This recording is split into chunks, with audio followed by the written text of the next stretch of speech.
¿Alguna vez te has preguntado cómo te afecta la política en tu vida cotidiana? Porque todas esas noticias sobre debates presidenciales, casos de corrupción y diputados agarrándose a golpes en los congresos se presentan como cosas realmente importantes, eventos que cambiarán todo el panorama actual y a su vez se sienten tan desconectadas de nuestra realidad personal que casi decimos a nuestros adentros, ¿qué importa que el partido azul haya ganado al rojo? Pero, ¡oh amigo!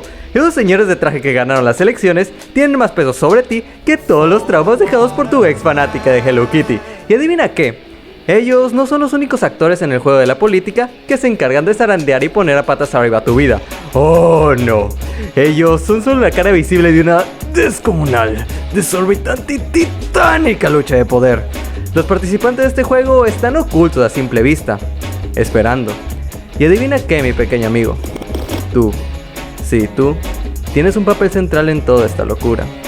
Y si quieres saber el porqué, adéntrate conmigo al extraño mundo que es la política.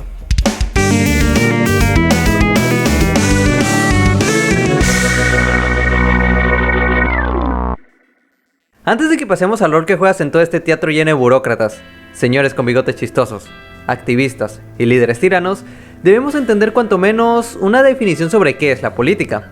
Para uno que otro académico, es una ciencia la cual busca las formas de gobernar y organizar las sociedades humanas. Para otros, es una actividad ideológica que busca alcanzar ciertos objetivos. Y para la vasta mayoría de la población, en la cual probablemente también estés incluido, es el tema de conversación que más cenas familiares ha reinado, junto con el salir del closet y hablar de religión. Pero a título personal, considero que la política es una forma de convivencia, donde los distintos participantes de esta intentan satisfacer sus necesidades e intereses con los medios, y sobre todo, con el poder que ellos puedan ejercer.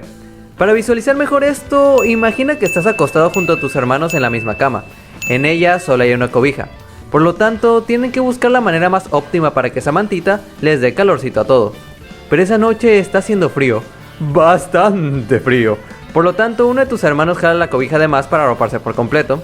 Y entonces otro hace lo mismo. Y otro lo mismo. Y otro lo mismo, terminando en una disputa. Entonces el hermano mayor y más fuerte les arrebata la cobija por completo y se la queda a él, casi como si fuera un dictador totalitario. Pero entonces el más pequeño de la casa, y que usa lentes, explica una forma de cómo podrían repartirse la cobija equitativamente. Y entonces le rompen la madre por ser un rarito optimista. Ahí es cuando el segundo hermano mayor intenta negociar con el más fuerte para repartir la cobija y lograr así un acuerdo. Este ejemplo creo que explica bien cómo es el juego de la política. Uno donde cada quien intenta arroparse o dar su punto de vista de cómo debería repartirse la cobija, y donde tú quedas inmerso entre empujones, discursos y gritos. Ahora solo debes cambiar a los hermanos por políticos y diputados, la cobija por los recursos públicos, la cama por la sociedad, y tú... bueno, sigue siendo tú. Como diría Luis Aguilar Villanueva, la política es entonces un resultado de enfrentamientos y compromisos, competencias y colisiones de conflictos y transacciones convenientes. Esta será la definición que usaré porque es mi video y hago lo que se me salgan de los huevos. El resultado de estos conflictos de intereses son las políticas públicas, que se podrían definir como aquellas decisiones gubernamentales enfocadas a resolver una necesidad ciudadana. Aquí es donde viene lo interesante. Si vives en el tercer mundo, como yo, notarás que las calles de nuestras ciudades son una mierda. Están llenas de baches, grietas o a veces putos agujeros enormes donde perfectamente cabría tu mamá. Pero entonces, un día notas que esa calle toda jodida está cerrada y hay un montón de maquinaria haciendo brrr, y varios días después, o a veces semanas, ¡pum! La calle está como nueva, exquisita, hermosa, hasta que notas que la hicieron con materiales de mala calidad y vuelven a aparecer los baches. Pues eso, mi estimado, es una política pública. Como digo, son las acciones que el gobierno toma para poder satisfacer las necesidades de la población. Esa beca para madres solteras que estudian, ¡pum!, es una política pública. Ese alumbrado mamalón en tu barrio culero, ¡pum!, es una política pública. Ese nuevo centro cultural detrás de tu casa, ¡pum!, es una política pública. Esa ley que prohíbe predecir el futuro en Baltimore, bro, what the fuck, es una política pública. Todos aquellos servicios públicos que existen para subsanar alguna de nuestras necesidades, como los sistemas de salud, transporte o educación, dependiendo de su calidad, influyen profundamente en nuestras vidas. Por ejemplo, en Europa, y especialmente en Ámsterdam, tienen un enfoque en sus ciudades para potenciar el transporte público y el uso de la bicicleta, lo cual ha influido positivamente en la población, ya que la falta de tráfico y la reducción del humo de los autos terminó por disminuir las enfermedades respiratorias, lo cual contrasta mucho con aquellos que estamos en nuestro tercermundista LATAM. Si tú, mi estimado, vives o has estado en alguna ciudad bastante concurrida, además del tráfico horrible, notarás que la textura del aire parece entre grisácea y café. Esto debido al exceso de contaminantes gaseosos que producen los autos, llamado smog, el cual si es respirado constantemente puede afectarte significativamente, ya que la polución del aire no solo provoca problemas respiratorios, sino también enfermedades neurodegenerativas, las cuales pueden presentarse varios años después. Para que veas cómo una mala planeación urbana y políticas medioambientales ineficientes pueden afectar nuestra salud. Y hablando de salud, probablemente los sistemas encargados de estas son de los más importantes, y no me lo podrán negar después de la crisis que sufrimos recientemente, en donde todos nos quedamos encerrados en nuestras virgocuevas, pero de eso en específico prefiero hablar más adelante. Por último, otro importante sistema que influye en nuestras vidas es el educativo. Las escuelas son los lugares donde adquirimos las habilidades y conocimientos que nos ayudarán a desenvolvernos en la sociedad, ya sea mediante las técnicas que podríamos usar para el trabajo o la forma en que nos enseñaron a convivir en comunidad. Son espacios donde terminamos por comprender, aunque sea una pequeña parte de cómo es el mundo allá afuera, una especie de caja de arena que nos prepara para los retos que afrontaremos y estamos gran parte de nuestros primeros años de vida.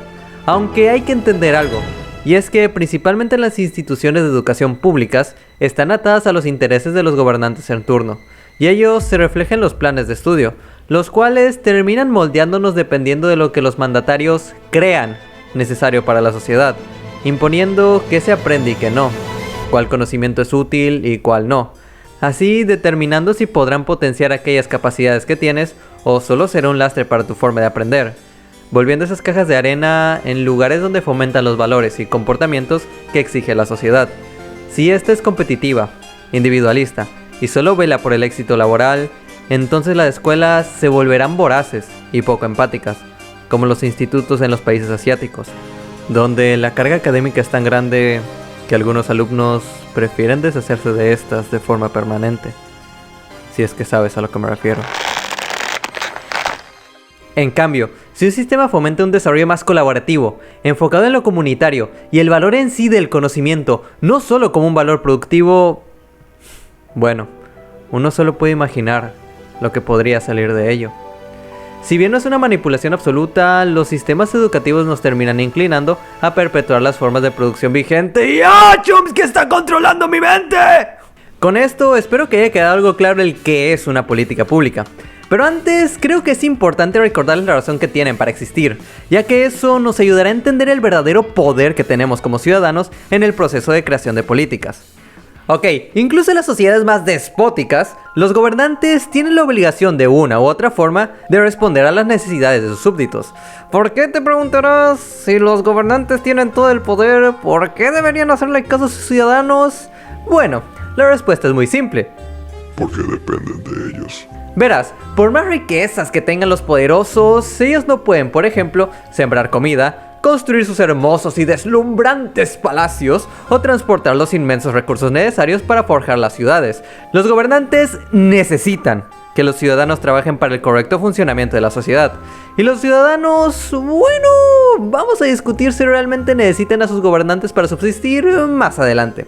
Por lo tanto, de cierta forma se genera un pacto entre el gobierno y la sociedad, donde el primero intenta resolver las disputas y problemas que se generan en la segunda, a través de justamente las políticas públicas, generando de cierta forma una especie de agenda a cumplir, la cual se aprecia mejor en los países democráticos, donde los políticos presentan sus propuestas para así ganarse la simpatía de los ciudadanos, o bueno, al menos eso idealmente.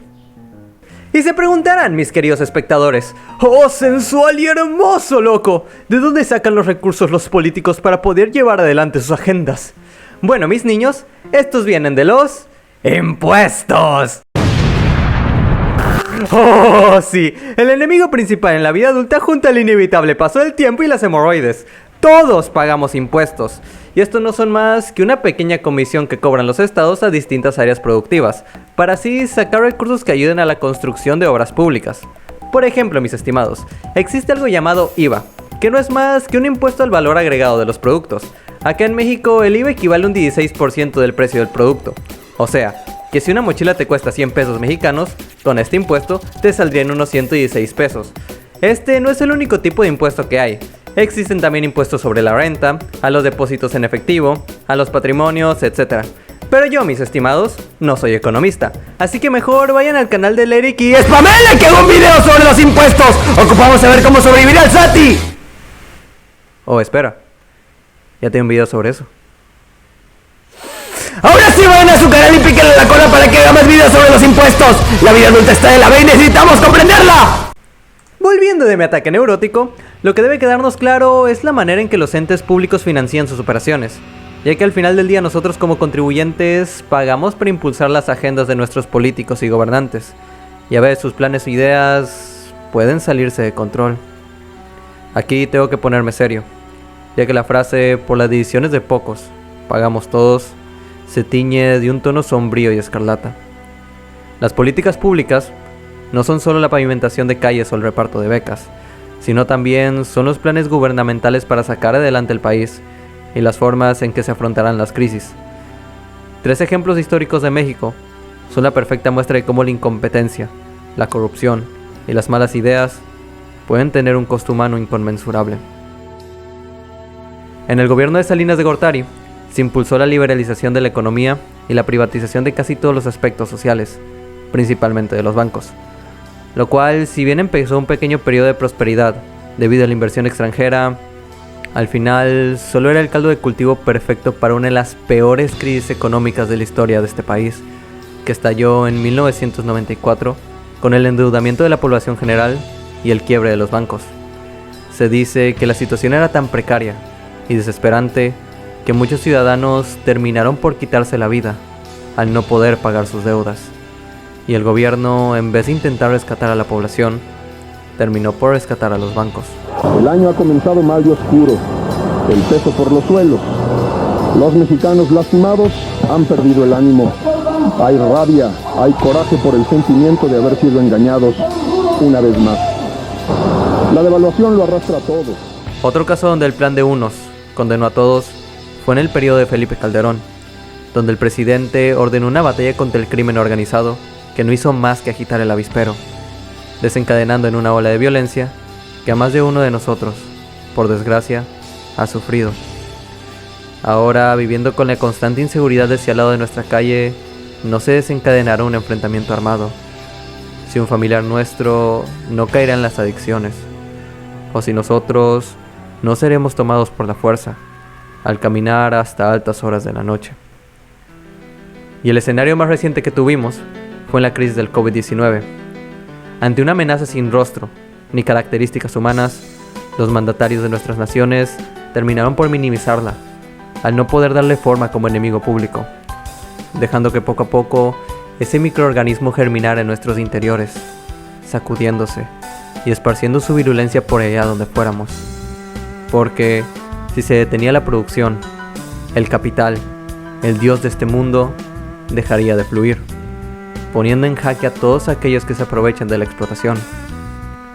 Donde unos cuantos dementes cegados por la necesidad fanática de subir sus ganancias, exigieron que saliéramos de nuestras casas a trabajar, a infectarnos, sin importar que nuestra salud se pusiera en riesgo. Y cuando la situación escaló lo suficiente, los hospitales públicos colapsaron. Miles se quedaron sin medicinas y los doctores tuvieron que trabajar hasta el punto de la locura. Una inmensa bola de nieve se generó y nosotros, los que estamos hasta abajo de la jerarquía del poder, pagamos en carne viva las consecuencias de la incompetencia y la mala administración, enterrando antiguas sonrisas que alguna vez vimos brillar. Los hornos no dejan de arder. Sale humo negro del crematorio de la Ciudad de México. Están cremando a escala industrial y no dejan de llegar cadáveres. ¿Qué le dijeron? Está saturado. No hay. Tengo que buscar un hospital. Ahorita voy a ir al INES. Ahí me lo van a recibir. Pero todos están saturados. Cristian Cruz era anestesiólogo, especialista en intubar pacientes con dificultad para respirar. De origen colombiano, murió el pasado 12 de diciembre a los 32 años en México debido al coronavirus. Llevo desde marzo del 2020 cuidándome y todas las personas haciéndole al idiota, yéndose de vacaciones y haciendo fiestas, da coraje. ¿Cuándo regresó usted al trabajo? En junio. ¿A qué le tiene miedo usted? No me quiero morir. Muy probablemente la reciente pandemia sea la viva muestra de lo que pasa cuando los que están a cargo del país no son competentes. Y es probable que algún espectador en mi audiencia haya perdido un familiar o conocido por este conjunto de malas decisiones y falta de coordinación. Cuando la política es dejada en manos de actores que no dan la talla en su papel, hay tragedia. Pero cuando es guiada por actores que comprenden la complejidad de los fenómenos que se presentan y pueden actuar respecto a ello, nacen obras que cambian por siempre la forma en que se mueve este teatro. El Tratado del New Deal, durante la Gran Depresión en los Estados Unidos, ejemplifica cómo una buena política pública termina beneficiando a millones. Durante aquella época, la población norteamericana sufría por el desempleo, la indigencia y la pobreza, ya que, como siempre, los bancos quebraron por la especulación y varias empresas cerraron. Esto de bancos cagándola en grande parece ser un punto común en la historia. Fue entonces que el presidente, Franklin Delano Roosevelt, impulsó una serie de políticas enfocadas a aliviar el desempleo y evitar los quiebres bancarios, con la idea de que para alcanzar la libertad personal se debía tener seguridad económica. Varias medidas se tomaron para apaciguar las aguas, como controlar las actividades bancarias a través de exámenes que garantizaran su solvencia, creando distintas obras públicas para que la ciudadanía pudiera ejercer su fuerza de trabajo y buscando la preservación de reservas naturales para evitar catástrofes medioambientales, dándole más poder a los sindicatos para que los empresarios respetaran las exigencias de los trabajadores, y sobre todo creando varios programas de ayuda social que les permitiera a la gente desempleada, con discapacidades, adultos mayores, etc., tener cierta seguridad económica. Si bien el New Deal no fue perfecto, no se puede negar que puso las bases para que Estados Unidos fuera una de las potencias más grandes del mundo en aquellas épocas, logrando bajar la tasa de desempleo de un 25% a un aproximado de entre 17 a 15%, más o menos, además de renegociar las deudas agrícolas, devolviéndole el poder adquisitivo a más de 30 millones de personas. Ese es el alcance de las políticas públicas. Esos son los resultados de las pugnas de poder y de intereses. Y nos hace preguntar, ¿qué tipo de políticas están siendo implementadas? ¿Cuáles son los grandes proyectos sociales que se están llevando a cabo? Bueno, me temo que si eres de México te tengo malas noticias. Actualmente el sistema está incentivando a la clase política no a resolver los problemas que afronta la ciudadanía, sino a mantener los monopolios empresariales existentes. Esto se puede apreciar mejor con los planes de ordenamiento y desarrollo urbano que proponen nuestros gobernantes. Las ciudades no están siendo diseñadas para cubrir las necesidades básicas de la población como el alimento, la vivienda, la educación y el agua, sino que se están construyendo para la inversión de empresas inmobiliarias y los nómadas digitales. Para algunos podría ser algo positivo, yay, significa que va a haber mucho dinero, pero no. Lo que pasa es que ese dinero no es usado para mejorar la calidad de vida de las personas que somos originarias de aquí, sino que se usa para megaproyectos comerciales, Airbnbs y atracciones turísticas, para hacer más atractiva las ciudades para el consumo extranjero. Así, la vida se termina encareciendo, debido a que nuestro dinero local tiene que competir principalmente con el dólar y otras divisas que valen mucho más. Por lo tanto, la renta, la canasta básica y los lugares de recreación se hacen impagables para aquellos que vivimos originalmente en estas ciudades, y las personas que no abandonen sus hogares por no poder pagar su vivienda los terminan sacando por la fuerza, a pesar de que sus contratos de renta aún no han expirado, como en Ciudad de México. Y eso es solo el principio. El plan que tiene el actual jefe de gobierno, que ni siquiera me atrevo a nombrar porque sus fans me van a terminar linchando, es uno donde se busca la destrucción de 30.000 hectáreas de suelo de conservación vitales para el mantenimiento del balance ecológico y el reabastecimiento de agua, para así aumentar la mancha urbana. Todo esto en la capital del país. Y en otros estados se busca la privatización del agua, la tala de bosques para la construcción de megaproyectos y el destierro de los pueblos originarios. Todo esto no se hace porque sea lo correcto, no porque sea necesario para el bienestar humano, sino porque deja dinero, porque es redituable. A algunos de los principales actores que juegan en la política se les hace más fácil vender el futuro de la gente, por la cual supuestamente trabajan, que verdaderamente hacer algo por construir un futuro en el que podamos cuanto menos vivir. Ese es el mundo que nos tocó habitar. Uno donde las ciudades no están diseñadas para nosotros, sino para la mafia inmobiliaria. Pinche vida. Qué jodida. Ante este escenario desolador, donde nosotros, los individuos modernos, estamos atados a fuerzas más allá de nuestra comprensión cotidiana, nace la pregunta: ¿qué hacer? ¿Qué esperanza hay para el cambio? Bueno, Duncan Green y Sun Tzu coinciden en algo. Dos autores separados por siglos, geografía y pensamiento, se ponen de acuerdo en que para ganar una batalla hay que conocer a nuestros rivales y aliados, los cuales son los siguientes. Si recordamos la metáfora de los hermanos y la manta, donde ellos eran la clase política, la manta los recursos, etc., entonces el Estado, el enemigo público de mucha gente en internet, sería el padre de esos niños. Para entender qué papel juega en esta batalla, primero tendríamos que saber el concepto de Estado. Max Weber lo definiría como un instituto político de actividad constante, cuando, y en la medida en que su cuadro administrativo mantenga con éxito la pretensión al monopolio legítimo de la coacción física para el mantenimiento del orden vigente en un territorio dado. Bueno, la definición así nomás puede que no nos diga realmente mucho, así que expliquemos esta parte que es el principio fundamental del Estado. Por lo tanto, tendremos que viajar un poquito al pasado. Hobbes era un pensador emo y edgy. Probablemente en nuestro tiempo sería fan de Warhammer 40.000, pero él no era así porque quisiera, sino porque le tocó vivir un periodo histórico bastante jodido, la Guerra Civil Inglesa. Él veía cómo los seres humanos acabábamos unos con otros sin piedad ni respeto. Le tocaba escuchar las historias de ríos de sangre salpicando todo el país, y fue de ahí que sacó inspiración por una idea. Cuando las condiciones son adversas, pensaba Hobbes, los humanos tendemos a comportarnos de manera agresiva, al punto en que terminamos quitándonos la vida unos a otros para sobrevivir.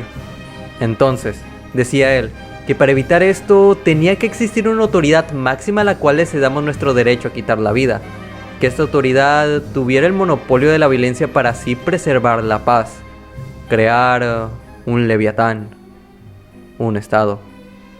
Así nace una de las concepciones más influyentes sobre esta institución, un ente capaz de crear orden en la sociedad mediante la imposición de la ley y la fuerza. Es por eso que, por ejemplo, si le robas a Doña Pati, te pasas un semáforo en rojo, o cometes el peor crimen de todos, acabar con otra persona, la policía, que no es más que una extensión del Estado, va a ponerte un castigo. Todo por el orden y el bien común. Pero varios teóricos posteriores a Hobbes empezarían a preguntarse, bueno, ¿quién impone ese orden? ¿Realmente el Estado vela por el bien de la sociedad? ¿Existe algún tipo de violencia legítima? Marx en su tiempo describía la institución estatal como un ente que existe solo para el beneficio de una pequeña élite burguesa y la protección de la propiedad privada. Y pues parece que él le atinó en algo.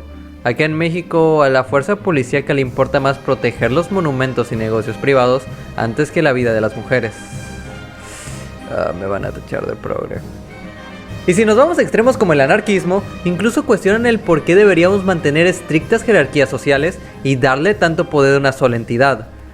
Para pensadores como Duncan Green, los estados, sobre todo los desarrollados, pueden ser grandes benefactores sociales que impulsan a la ciudadanía, como los estados de Corea del Sur o de Singapur, que lograron una reducción de la pobreza significativa, al ser los encargados de los recursos públicos. El Duncan argumenta que una buena administración por parte de estos entes, creando programas de ayuda social, interviniendo en la economía y teniendo un marco legal acorde a los derechos humanos, terminan mejorando la calidad de vida de las personas. Entonces, ¿el Estado es un benefactor o un tirano? No lo sé.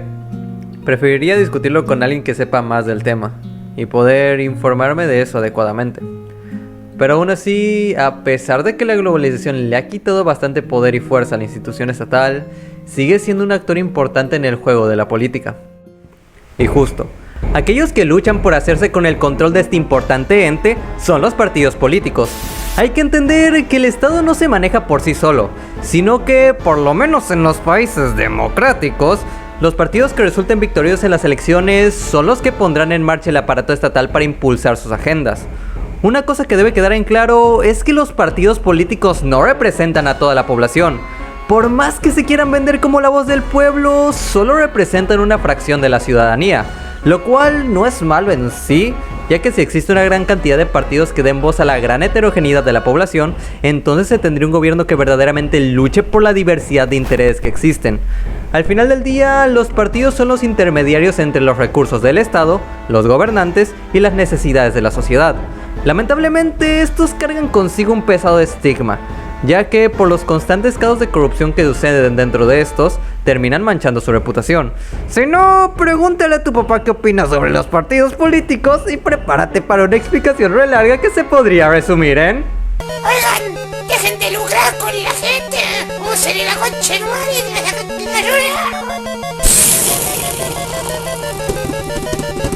se parece que me fui en la bola. Como digo, estas organizaciones tienen el fin de satisfacer las necesidades de los grupos que representan, y en casos como el Partido del Trabajo en Brasil, han logrado avances sociales que yo quisiera en otros países de Latinoamérica, como la reducción del hambre y la pobreza, y en otros dejen claro que la codicia humana puede llegar a extremos insospechados. Famoso es el caso del exgobernador de Veracruz, el cual supuestamente cambió las quimioterapias de niños con cáncer por agua destilada.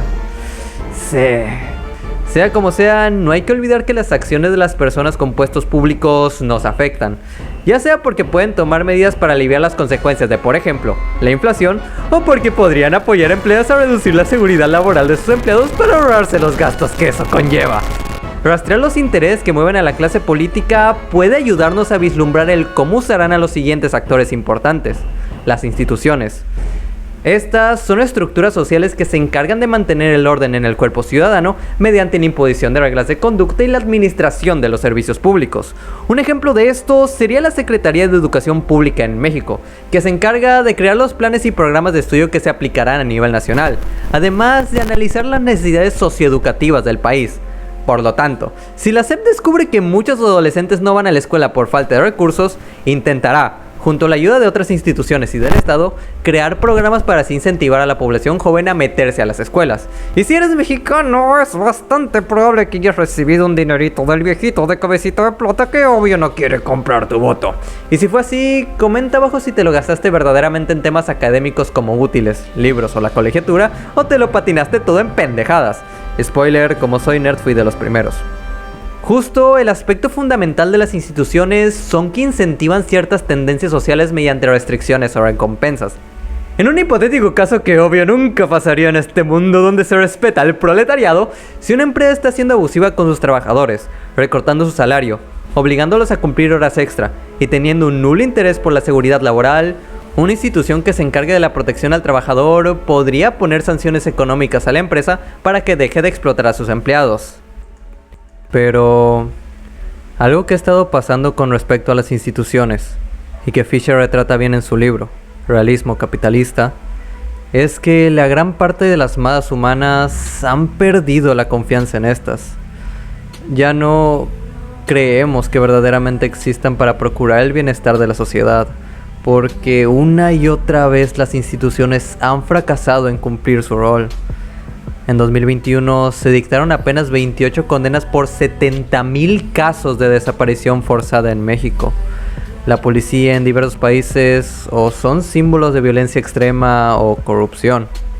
Los sistemas de salud mostraron ser incapaces de atender la emergencia sanitaria de 2020. Las instituciones económicas dejarían arder miles de toneladas de comida antes que perder aunque sea un 1% de ganancias. Y nuestras autoridades parece que tampoco saben cómo lidiar con los inmensos problemas tan complejos que presenta el mundo. Y nosotros como sociedad civil estamos cansados de poner nuestras esperanzas en actores que prometen el cielo y entregan el infierno. Agotados y deprimidos, los individuos modernos no pueden hacer más que votar en elecciones por las que no creen y consumir de la manera más moral que encuentren, así olvidando el gran potencial que tienen para el cambio. Creyendo que no pueden hacer nada, terminan cayendo en una profecía autocumplida donde prefieren ver el mundo arder antes que dar el primer paso. De todas formas, no hay manera de cambiar algo, ¿verdad? Quizás ese pensamiento sea una de las razones del por qué como sociedad hemos olvidado que nosotros también somos actores importantes en el juego del poder. Y aquí es donde viene el plot twist. Cuando me refería a que tú tenías un papel central en todo esto, mentí. No solo me refería a ti, sino también a tu vecino, tus hermanos, tu madre, tu padre, tu mejor amigo, tu pareja si es que tienes, aunque no creo porque estás viendo mi canal. Todos conformamos los pilares fundamentales de la sociedad, porque si recuerdas bien, los gobernantes Nos necesitan. dependen de nosotros para que todo su poder sirva de algo. Se supone que en las democracias los funcionarios públicos nos sirven a nosotros, no al revés. Y si las cosas no están funcionando así, entonces debemos recordarles por qué están en esos puestos. Hacer que rindan cuentas no a las multinacionales, no a la clase capitalista, sino a los que verdaderamente mantenemos este mundo en funcionamiento, los ciudadanos. Actualmente la política y el Estado son perras del capital, así como se oye, sin sutilezas ni nada. Entonces nos toca manifestar que es a nosotros a los que deberían hacernos caso, porque sin nuestra fuerza de trabajo, la comida no se transporta, las fábricas no producen, los palacios no se crean. Si no hacemos activismo político, las cosas seguirán igual. Pero en retrospectiva, después del documental que hice sobre ese tema, creo que el activismo por sí solo no basta. Hace falta buscar una nueva manera de organizarnos para construir una sociedad más justa. Y para ello, debemos explorar las ideas de un autor. El único francés que respeto, Michel Foucault, hablaba sobre la gubernamentalidad y las prácticas de libertad. Espera, te prometo que esto sería interesante y podría cambiar la forma en que te relacionas con la política. Foucault emplea el concepto de gubernamentalidad para explicar el fenómeno, en donde el gobierno impone su poder sobre la población para generar así un orden social. Esto no implica necesariamente que sea un fenómeno negativo, puesto que los gobernantes podrían trabajar en un orden social beneficioso para la comunidad, como la prevención de adicciones o el respeto por la diversidad humana, pero también pueden favorecer las brechas económicas y alentar el desencanto social. Nada puede ser perfecto, supongo. Y la manera que tienen estos para construir estas normas de convivencia es a través de las diversas instituciones, técnicas, mecanismos e incentivos para cambiar el comportamiento social. O de una manera más poética, cambiar el alma de las personas. Mediante los dispositivos de castigo, represión y recompensa, además de la alianza con otros poderes, intentan moldear la subjetividad que nos mueve, para moldarnos a los intereses en turno. Si constantemente estamos recibiendo mensajes del tipo, debes ser productivo para la sociedad, si no, no tienes ningún tipo de valor como persona. Debes ponerte la camiseta y trabajar más que el resto para mostrar tu superioridad. Debes consumir todo lo que está de moda para no estar fuera de la conversación social, ignorando los problemas reales. Si a todo eso le sumas que constantemente se te incentiva a comportarte de la manera que necesitan los gobernantes, que en este caso sería de una forma individualista y apolítica, entonces terminas interiorizando la cosmovisión impuesta por otros. Terminas normalizando todas aquellas prácticas e ideas. Y si estas son perjudiciales y no las cuestionas, entonces serás esclavo de aquello que se te incita a hacer. Serás un autómata más de los millones que hay en el mundo. Suena deprimente, ¿no? Pero justo por eso nuestro pelado amigo nos propone una alternativa, que son las prácticas de libertad, las cuales nacen de una preocupación genuina tanto por nosotros como por la comunidad a la que pertenecemos. Es el ejercicio de ser consciente que estamos atados a distintos mecanismos sociales y políticos, los cuales quién sabe qué tan profundo han calado en nuestro ser, qué tanto han moldeado nuestras creencias y actos. Pero debemos superar eso, superarlo para poder construir no solo un nuevo yo, sino también una nueva humanidad, una que vele por nuestras propias subjetividades. Al final de cuentas, un acto de resistencia ante las instituciones que intentan moldearnos una forma de ser la cual no queremos, no nos satisface. Algo muy parecido a lo que decía Václav Havel con respecto a la vida en la verdad. Crear un espacio donde podamos sentirnos nosotros mismos, sin estar atados a cumplir una mentira en la que no creemos. O como resumiría mejor el propio Foucault, donde hay poder, hay resistencia. Entonces te pregunto, mi pequeño amigo, ¿quieres ser un autómata o un ser humano? ¿Quieres ser gobernado o ser libre? ¿Quieres vivir en la mentira o vivir en la verdad? Y pues ya la verga, estoy cansado. Esto de ser creador de contenido no lo recomiendo para nada. Pues este video querías que sea una introducción a ciertas cosas, porque en lo personal, algo que me caga mucho, que bueno, supongo que pasará en otros países de Latinoamérica, pero aquí en México pues me toca verlo casi a diario, es el hecho de que casi siempre nos estamos quejando de que es que los políticos nomás no valen madre y que la chingada. Así que lo voy a decir sin tapujos, así de la forma más sincera, como diría el Wario Man posible. Casi siempre estamos quejándonos de que los políticos no hacen lo que se requiere, nomás no sirven para nada, solo roban, y pues nos quejamos amargamente, pero no hacemos nada. Y en lo personal es algo que me frustra, porque realmente toda esa ira colectiva que sentimos se podría usar para realmente, cambiar algo. No sé, siento que si uno se queja y no intenta hacer algo para aliviar esa queja, pues como que entonces se pierde el propósito. O sea, si no se inicia nada, perdón. Y por eso quería que pues fuera el inicio de una serie de videos, porque pienso que antes de intentar cambiar algo en el sistema hay que justamente comprender los mecanismos que hay detrás del funcionamiento de esto. Esto solo quería que fuera una introducción para que veamos tanto la importancia como aspectos un poquito más generales de lo que es la política. Tengo pensado hacer un video sobre justamente las formas de gobierno, o sea, el cómo se gobierna en sí, porque aquí dije eso de pues nos gobiernan, pero no dije el cómo, y pues quiero abordarlo desde diferentes perspectivas de diversos actores, autores. Ya ando traumado con esas dos palabras, autores. De hecho me conseguí un libro en un lugar donde estoy trabajando. Bueno, fueron 2. Y también como para cuestionar, bueno, realmente en la actualidad aún podemos ser gobernados, o sea, en el sentido de realmente deberíamos darle tanto poder a un solo grupo de personas para que decidan por las millones y billones de personas que estamos viviendo.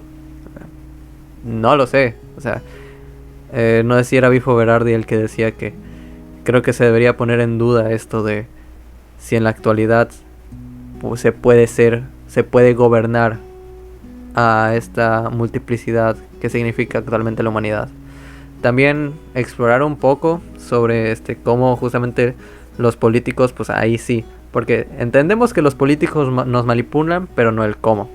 Y por eso también tengo pensado leerme a cierto autor, Maquiavelo, el típico, y otros que también podrían servir para desenmascarar como que toda esta red que siempre nos termina incitando, como dije casi al final del video, a actuar de cierta manera.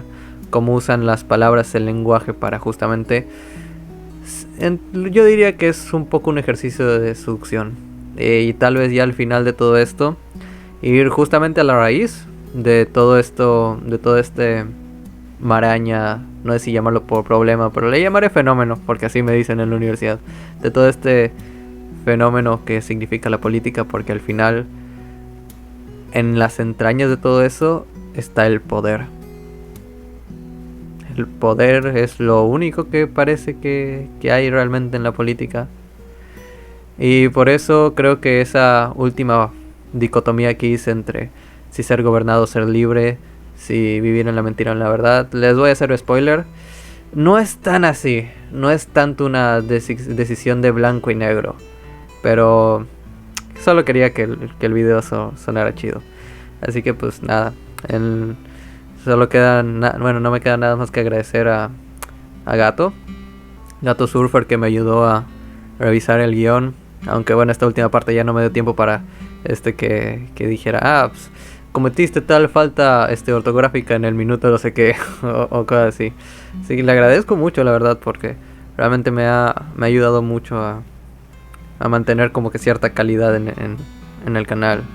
Y también le quiero agradecer a mi profesor, que justamente me estaba dando esta materia, así que este video es como un poco un profe, para que vea que realmente es útil lo que usted está enseñando.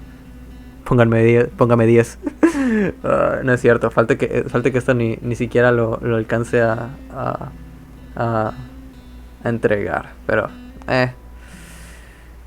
creo que con haberlo hecho estoy... olvídalo, no estoy satisfecho, la verdad. Hay muchas partes que no me gustaron, hay mucho que realmente siento que pude haberlo hecho mejor, pero tiempo es lo que siempre me falta. Tiempo y no saber organizarme son, creo que, las dos cosas que siempre me terminan pues jodiendo todos mis proyectos. Pero pues lo importante no es tanto que sea perfecto, sino que salió, supongo. Y pues eso, se vienen cositas. Quién sabe cuándo vaya a ser el siguiente video. Se supone que debería estar haciendo un análisis de una serie, pero pues valió. Pero esperen cositas a futuro. Como digo, yo creo que para el cambio realmente debemos comprender antes, pues, qué es lo que está pasando.